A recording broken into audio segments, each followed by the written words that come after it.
On April 28th, the FY 2021 budget was brought before the Board of County Commissioners for their review. We've ended up with a proposed general fund budget for your review of $433,441,200. We are proposing a budget with no contingency, and then we just update the capital projects as we go. Jacob Dyer, Chief of Budget, explains how the FY 2021 budget is broken down, with 48.5% being dedicated towards education. This right here shows you how the FY 2021 budget is broken out. As approximately 48.5% of the budget will be dedicated towards education-related programs, and that includes the Board of Education, the College of Southern Maryland, and the library. 22.2% of the budget will be dedicated for the Sheriff's Office. Just under about 15.6% is dedicated for county government. Then you have 7.5% dedicated for debt service.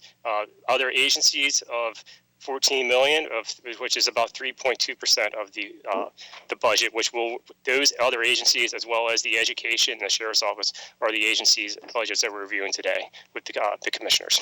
Then we have miscellaneous of just under $13 million, and that's really includes retiree fringe, central services, capital project transfer, and that watershed fund subsidy. A 2% increase was proposed for the Board of Education to help offset the decline in two categories where the state revenues have declined. So for the Board of Education, the agency request is $202 million, just a little over, and then we are proposing $195,714,600, which is a $3.6 million increase, about 2%. So this provides fully funding the maintenance of effort, which is $1.9 million, and then it also helps the Board of Ed by offsetting. There were two categories that their state revenues actually declined, and that was for the guaranteed tax base and the special education. So we would be proposing to fill that gap for them. They are anticipating state funding increasing, though, in total. So for other programs, they did get increases. So their state funding is anticipated to increase by $2.9 million. And then besides the funding that we give to them directly on their Board of Ed's CIP projects, we actually issue the bonds and pay the debt service. So we like to include a note on there to show you how much effort towards debt service for this agency. And in the area of Board of Education, it's $6.6 million.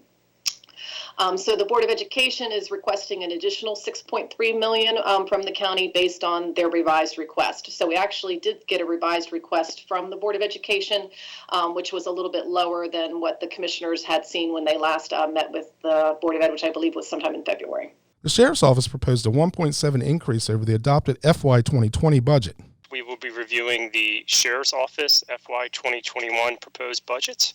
On this page, we show you the adopted request of the FY 20 adopted budget of $94,754,000. The Sheriff's Office requested a budget of $105,110,000, and the county proposed budget is currently at $96,364,700, which is about a 1.7% increase over the FY 2020 adopted.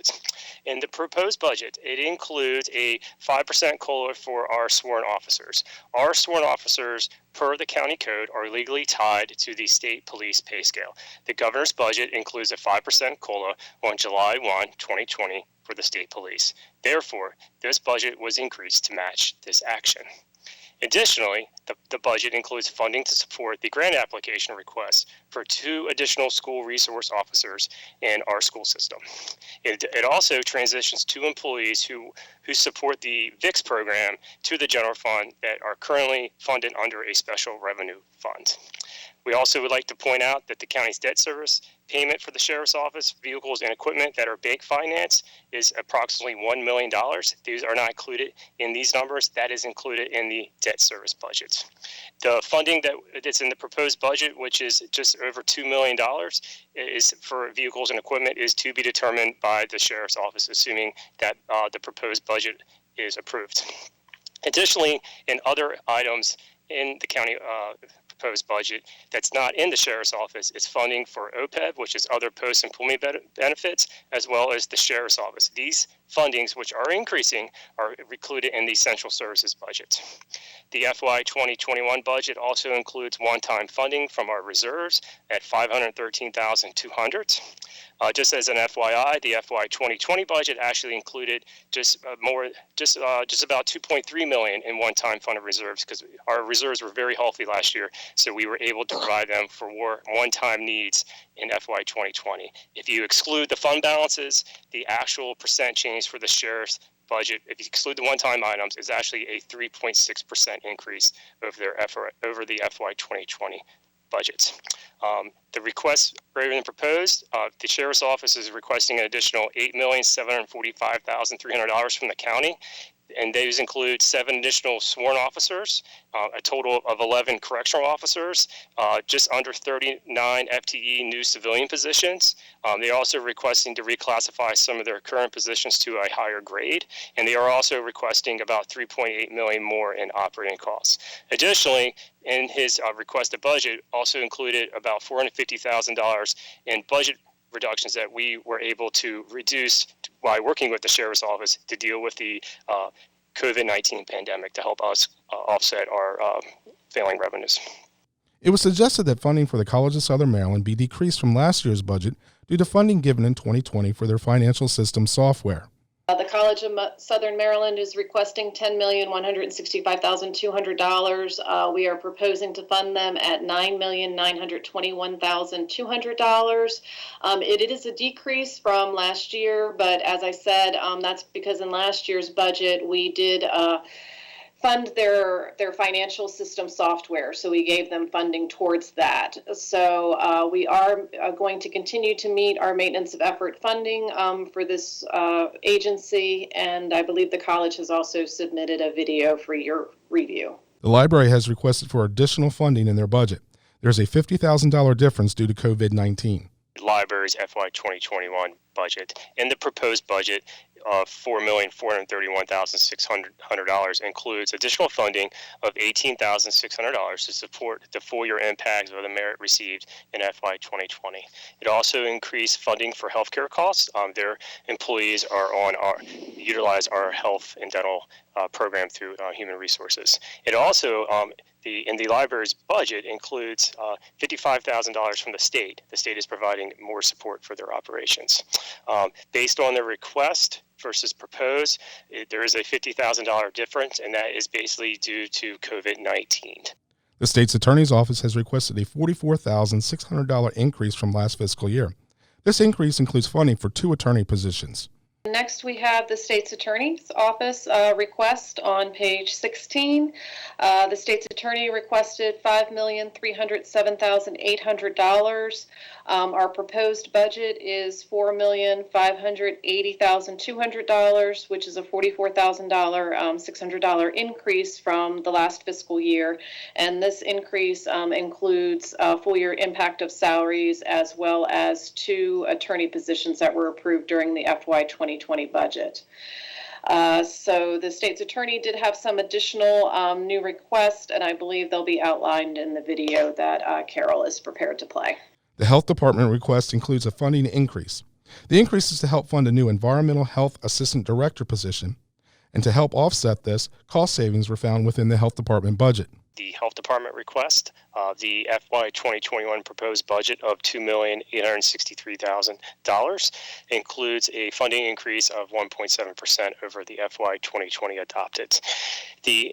The increase includes funding to support a new environmental health assistant director position to triage and fast-track inspections and to fully participate in public health emergencies, i.e. sewage spills, foodborne outbreaks, etc.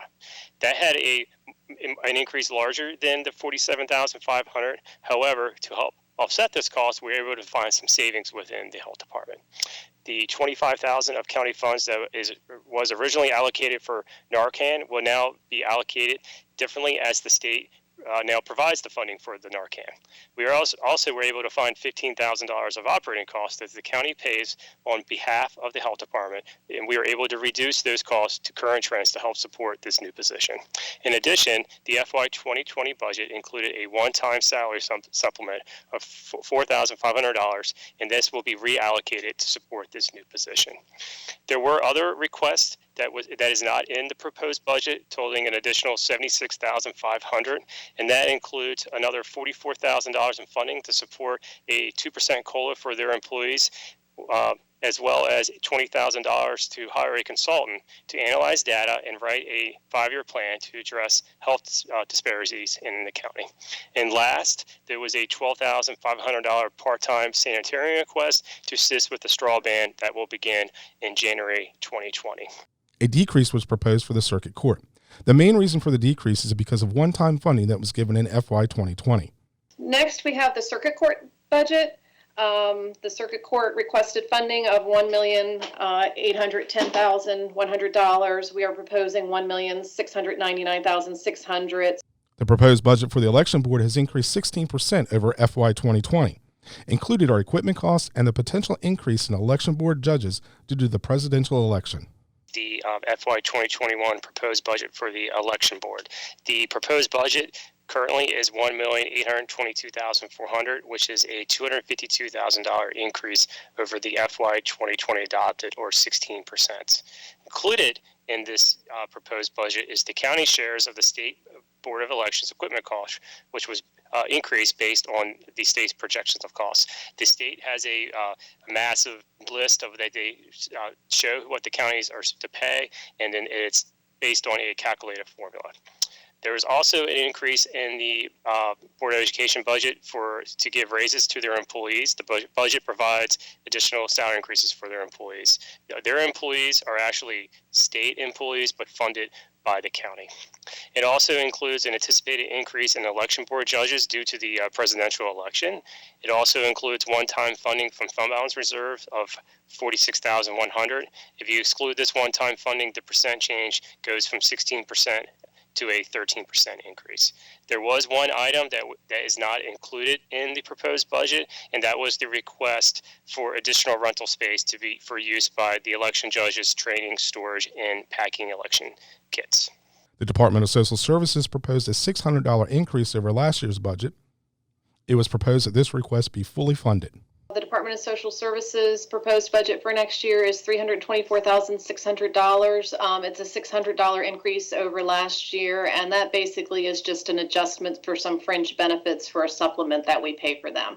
So we are proposing to fully fund their request, and we just wanted to point out that last year, with the commissioners providing a little additional funding and them rearranging their budget, they were able to hire a part-time outreach coordinator. So the funding will still go towards supporting that position. The Charles County Charitable Trust FY 2021 budget is proposed to be the same amount as the FY 2020. The funding is broken down to support their operating costs and nonprofit grant awards. The Charles County Charitable Trust budget. The FY 2021 proposed budget is currently $1,009,300, and that is funding for the same amount that was provided to them in the FY 2020 adoption. That funding of $1 million is broken down into two different categories. There's funding to support their operating costs, and there is also funding to support their nonprofit grant awards. The FY 2021 proposed budget includes $150,200 towards their operating costs, which is a $75,000 reduction over the FY 2020 funding that we provided to them. But what it does is it does provide them with an extra $75,000 to help support the nonprofit grant award program. So that would actually increase the funding for these nonprofit grant awards by $75,000 to $859,100. There was some request that the Charitable Trust requested that's not included in the proposed budget. One is they're actually we're requesting an additional $80,900 from the county to support their operating budget, as well as another $140,900 in funding to support their nonprofit grant award program. And that's your FY 21 budget update. To watch the full video of the work session, click on CCGTV at www.charlescountynd.gov.